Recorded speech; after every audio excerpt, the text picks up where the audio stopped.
আসসালামু আলাইকুম সুপ্রিয় শিক্ষার্থীবৃন্দ, নিশ্চয়ই তোমরা ভালো আছো। আসলে সামনাসামনি দেখা হলে, সামনাসামনি ক্লাসটা নিতে পারলে অনেক বেশি ভালো লাগতো।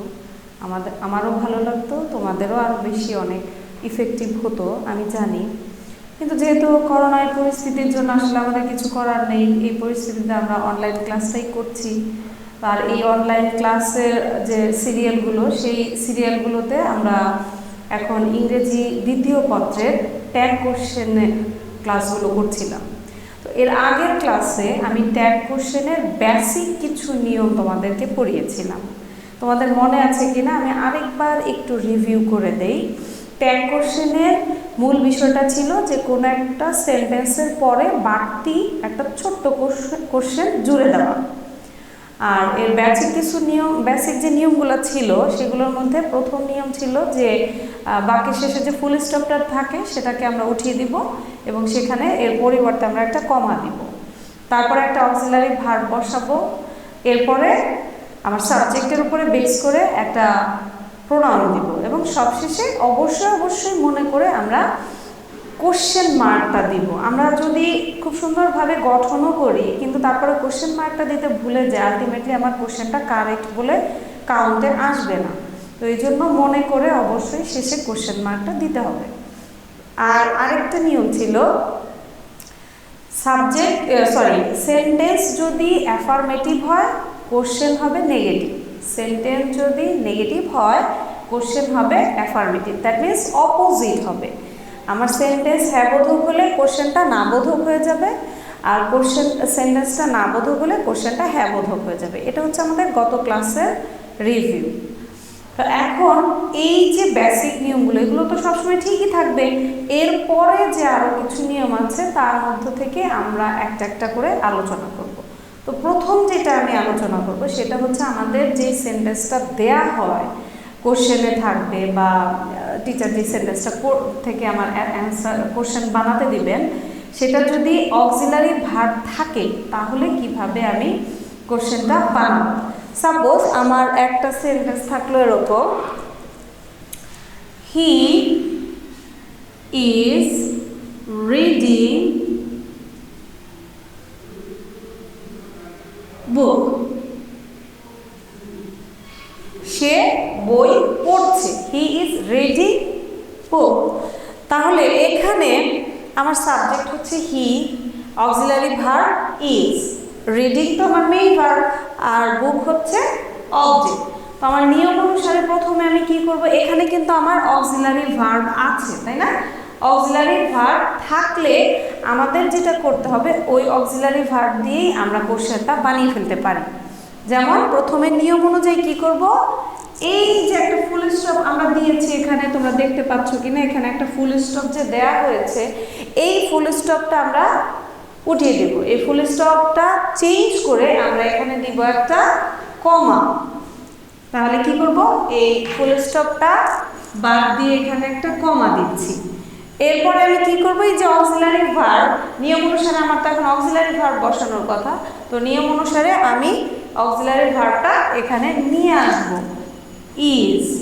এখন যেহেতু আমার এই সেন্টেন্সটা অ্যাফার্মেটিভ হ্যাঁ বোধক, তাহলে আমার কোশ্চেনটা কি রকম হবে, অবশ্যই নেগেটিভ হবে। তাহলে ইজের সাথে কি হবে, একটা নট যুক্ত হবে। কিন্তু এই নিয়মটা আমি আগের ক্লাসে বলেছিলাম কি, আমার যখন নট যুক্ত হবে তখন কিন্তু অবশ্যই সেটা শর্ট ফর্মে যুক্ত হবে তাই না, সেটা আমার পুরো ফর্মটা লেখা যাবে না। ট্যাগ কোশ্চেনের নিয়ম হচ্ছে নেগেটিভ হলে সেটা শর্ট ফর্মে, তাহলে ইজ এন অ্যাপোস্ট্রফি কমা দিয়ে টি, ইজন্ট।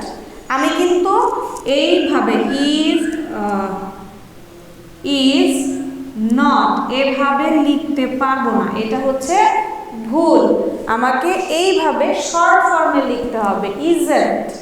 তারপর কি হবে, প্রোনাউন। যেহেতু আমার এখানে প্রোনাউনই আছে তো আমি এই প্রোনাউনটাই লিখবো। যদি এখানে কোনো নাম থাকতো তাহলে সেই নামের পরিবর্তে আমরা প্রোনাউন বসাতাম। দ্যাট মিনস ট্যাগ কোশ্চেনে সবসময় প্রোনাউন বসবে, কখনো নাম বা অন্য কিছু বসবে না। তাহলে ইজন্ট হি, তারপরে শেষ হলো কি, ওই যে যেটা বলেছিলাম যে আমরা সবসময় ভুলে যাই, শেষে একটা কোশ্চেন মার্ক কিন্তু আমার দিতেই হবে। এইটা হচ্ছে খুব মানে ইম্পর্টেন্ট একটা বিষয়।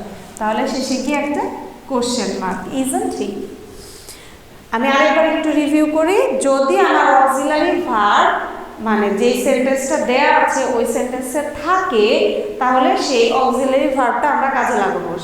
আমরা অক্সিলারি ভার্ব নিব, একটা অ্যাফার্মেটিভ হলে তো কোনো কথাই নেই, আর নেগেটিভ হলে শর্ট ফর্মে নটটা যুক্ত করে দিব, এরপরে প্রোনাউন বসবে এবং সবশেষে গিয়ে অবশ্যই মনে করে কোশ্চেন মার্ক করবে। আমি আরেকটা সেন্টেন্স লিখি, দেখো তোমরা পারো কিনা, তারপরে আমি অ্যান্সারটা দিব। যেমন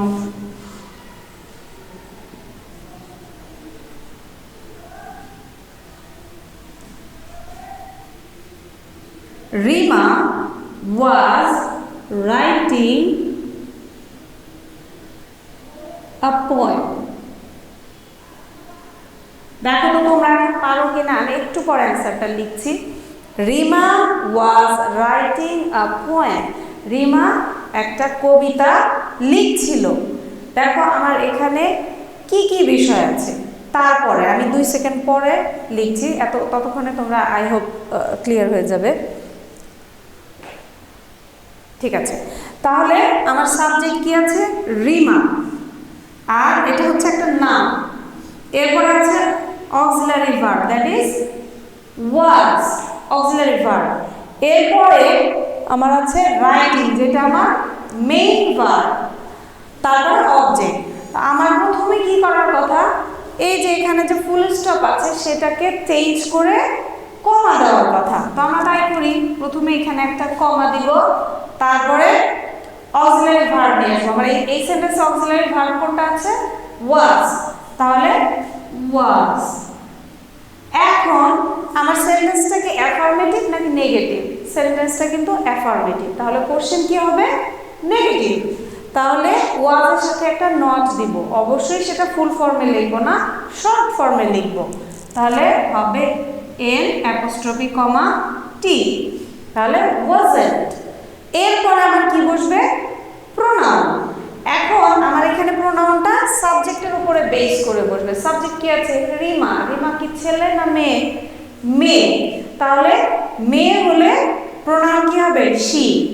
যেহেতু রিমা একটা মেয়ের নাম, আমরা তো নাম বসাতে পারবো না, বসাবো আমরা প্রোনাউন। তাহলে রিমা যেহেতু মেয়ে, আমরা সেখানে প্রোনাউন হিসেবে বসাবো, প্রোনাউন হিসেবে শি, এবং সবশেষে কোশ্চেন মার্ক। ক্লিয়ার হলো? আরেকবার বলছি, দেখো আমার সেন্টেন্স ছিল Rima was writing a letter. তাহলে এটা যেহেতু অ্যাফার্মেটিভ, অবশ্যই কোশ্চেন হবে নেগেটিভ। আর রিমা যেহেতু মেয়ে, এর জন্য প্রোনাউন হবে শি।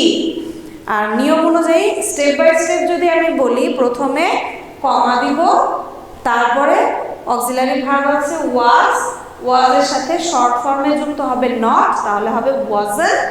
তারপরে সাবজেক্টের উপরে বেস করে প্রোনাউন বসছে শি, এবং সবশেষে কোশ্চেন মার্ক। ঠিক আছে, তাহলে এইটা ছিল আমাদের যদি সেন্টেন্সে অক্সিলারি ভার্ব থাকে। নিয়মটা কিন্তু খুবই ইজি এবং খুবই সহজ এবং মজার হলেও প্র্যাকটিসটা জরুরি।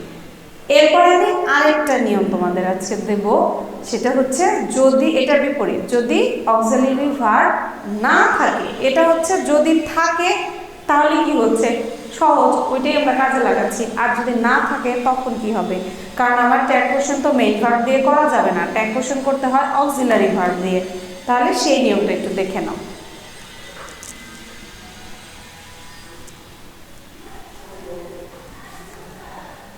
অক্সিলারি ভার্ব এখানে হবে না থাকলে, রুল নাম্বার 2। আসলে এখানে রুল কাউন্টের তো বিষয় না, বিষয়টা হচ্ছে খুবই সহজ যে কোনটা করে কোনটা আসছে। তাহলে অক্সিলারি ভার্ব না থাকলে আমরা কি করব? আমরা তখন সেন্টেন্স বুঝে ডু, ডাজ, ডিড এগুলোর থেকে অক্সিলারি ভার্ব নিয়ে আসবো। কিরকম? যদি টেন্সটা তো আমাদের অবশ্যই খেয়াল রাখতে হবে। কোনো একটা সেন্টেন্স যেটা আমাকে কোশ্চেন বানানোর জন্য অলরেডি মানে দেয়া হবে, যে সেন্টেন্স থেকে কোশ্চেন বানানোর জন্য, সেটার অবশ্যই প্রথমে আমরা খেয়াল করব অক্সিলারি ভার্ব আছে কি নাই। যদি থাকে তাহলে আমরা আগে নিয়মটা ফলো করব, আর যদি না থাকে তাহলে আমরা আগে খেয়াল করব যে সেখানে আমার সেন্টেন্সের টেন্সটা কি আছে। যদি প্রেজেন্ট টেন্সে থাকে তাহলে ডু অথবা ডাজ, আর যদি প্রেজেন্ট টেন্সে না হয়ে পাস্ট টেন্সে থাকে তাহলে ডিড। তার মানে ডু ডাজ ডিড এগুলোর থেকে কিন্তু আমি অক্সিলারি ভার্বের মানে যে ভূমিকাটা সেটা আমরা নিয়ে নিতে পারি। আমি একটা সেন্টেন্স দিচ্ছি, খেয়াল করে দেখো। এর আগে আমরা সেন্টেন্স দিয়েছিলাম কি, হি ইজ রিডিং বুক। এখন যদি আমি বলি হি রিডস বুক, সে বই পড়ে। দেখো এখানে আমার সাবজেক্ট আছে, মেইন ভার্ব আছে, অবজেক্ট আছে, কোথাও কিন্তু অক্সিলারি ভার্ব নেই। তো আমার এখন কোশ্চেন করার জন্য অক্সিলারি ভার্ব লাগবে, মেইন ভার্ব দিয়ে তো আমি করতে পারবো না। এই জন্য কি করব, এই যে সেন্টেন্সটা আছে এটা কোন টেন্সে আছে আগে আমি সেটা খেয়াল করব। কোন টেন্সে আছে, হি রিডস। আমরা ভার্ব দেখলে বুঝতে পারি এটা কোন টেন্সে আছে, যেহেতু ভার্বটা প্রেজেন্ট টেন্সে আছে, সাবজেক্ট থার্ড পারসন সিঙ্গুলার, ভার্বের সাথে এস বা ইএস আছে, তার মানে এটা প্রেজেন্ট টেন্সে আছে। প্রেজেন্ট টেন্সে যেহেতু আছে আমার এখানে অক্সিলারি ভার্ব হিসেবে তাহলে কি নিয়ে আসবো, অবশ্যই ডাজ নিয়ে আসবো, কারণ আমার সাবজেক্টটা হচ্ছে থার্ড পারসন সিঙ্গুলার নাম্বার এবং প্রেজেন্ট টেন্সে। ঠিক আছে, দুইটা জিনিস, প্রেজেন্ট টেন্স আছে এবং সাবজেক্ট আছে থার্ড পারসন সিঙ্গুলার নাম্বারে, এই জন্য আমি ডাজ নিয়ে আসতেছি। তাহলে নিয়ম অনুসারে কি করব, এইখানে ফুল স্টপ উঠিয়ে দিয়ে কমা দিচ্ছি, তারপরে দিচ্ছি ডাজ। এখন সেন্টেন্সটা তো অ্যাফার্মেটিভ, তাহলে এখানে কি করব, নট যুক্ত করব শর্ট ফর্মে, ডাজন্ট, তারপরে হি এবং সবশেষে কোশ্চেন মার্ক। ঠিক আছে, তাহলে পুরো বিষয়টা কি হলো, যেহেতু আমার অক্সিলারি ভার্ব নেই এবং এখানে একটা কাজ করা বুঝিয়েছে এবং সেটা প্রেজেন্ট টেন্সে আছে, তাই আমি এখানে একটা অক্সিলারি ভার্ব নিয়ে এসেছি ডাজ। যদি এটা পাস্ট টেন্সে থাকতো তাহলে কিন্তু আমি ডিড নিয়ে আসতাম, তখন কিন্তু আমি ডাজ আনতাম না। আমি একটা এক্সাম্পল দেই, যেমন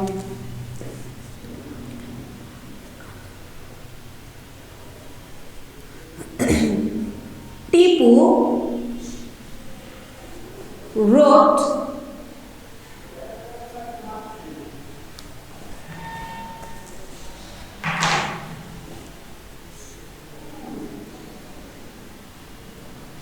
the poem. Tipu wrote the poem. Tipu কবিতাটি লিখেছিল, দ্যাট মিন্স পাস্ট টেন্সে আছে। তাহলে আমি কি করব, এখানে তো কোনো অক্সিলারি ভার্ব নেই আর আমার অক্সিলারি ভার্ব তো অবশ্যই লাগবে, তাহলে এখানে আমি কি নিয়ে আসবো, যেহেতু পাস্ট টেন্স ডিড নিয়ে আসবো, তাহলে কমা ডিড, তারপর নেগেটিভ করার জন্য শর্ট ফর্মে নট, এরপরে হচ্ছে টিপু হচ্ছে ছেলে, এই জন্য প্রোনাউন হবে হি এবং সবশেষে কোশ্চেন মার্ক। একই নিয়ম, আগে অক্সিলারি ভার্ব ছিল তাই সেটাই এনেছি, এখন অক্সিলারি ভার্ব নেই তাই আমি টু ডাজ ডিড এগুলো যখন যেটা প্রয়োজন সেইভাবে নিয়ে আসছি। তো ডু ডাজ ডিড কখন কোনটা বসে এটা কিন্তু আমাদের টেন্স দেখে এবং সাবজেক্ট দেখে আইডেন্টিফাই করতে হবে। সাবজেক্ট থার্ড পারসন সিঙ্গুলার হলে এবং যদি সেটা প্রেজেন্ট টেন্সে হয় তাহলে ডাজ বসবে, কিন্তু যদি প্রেজেন্ট টেন্সে হলো কিন্তু থার্ড পারসন না হয়ে যদি ফার্স্ট পারসন বা সেকেন্ড পারসন অথবা থার্ড পারসন যদি প্লুরাল ফর্মে হয় তাহলে কিন্তু আমার ডু হবে। একইভাবে সেন্টেন্সটা যদি পাস্ট টেন্সে হয় তাহলে মজার বিষয় হচ্ছে পাস্ট টেন্সে সব সাবজেক্টের সাথেই ডিড বসে। ক্লিয়ার? আশা করি তোমাদের এই রুলসটাও ক্লিয়ার হয়েছে। তারপরেও যদি প্রবলেম থাকে তোমরা আমাকে জানাবে, আমি নেক্সট ক্লাসে অবশ্যই এটার সলিউশন দেওয়ার চেষ্টা করব, আরও ভালো করে বোঝানোর চেষ্টা করব। কিন্তু আমার মনে হয় তোমরা যদি একটু ভালো করে ক্লাসটা বারবার দেখো এবং একটু চেষ্টা করো, আমাদের কাছে এটা খুবই সহজ লাগবে। এটা কঠিন কিছুই না, ট্যাগ কোশ্চেন খুবই সহজ, ছোট্ট ছোট্ট কিছু নিয়ম, কিন্তু একটু খেয়াল রাখার বিষয়, একটু বেশি বেশি করে প্র্যাকটিস করার বিষয়। এই আসলে শুধু ট্যাগ কোশ্চেন না, ইংরেজি বা যেই সাবজেক্টই তুমি পড়ো প্রত্যেকটা সাবজেক্টই ভালো করার মূল মন্ত্র হচ্ছে বেশি করে প্র্যাকটিস করা, আর কিছুই না। তো আজকের ক্লাস এই পর্যন্তই। আগামী ক্লাসে ট্যাগ কোশ্চেনের আরও কিছু নিয়ম নিয়ে আমি তোমাদেরকে শেখাবো, ক্লাস নিয়ে আসবো।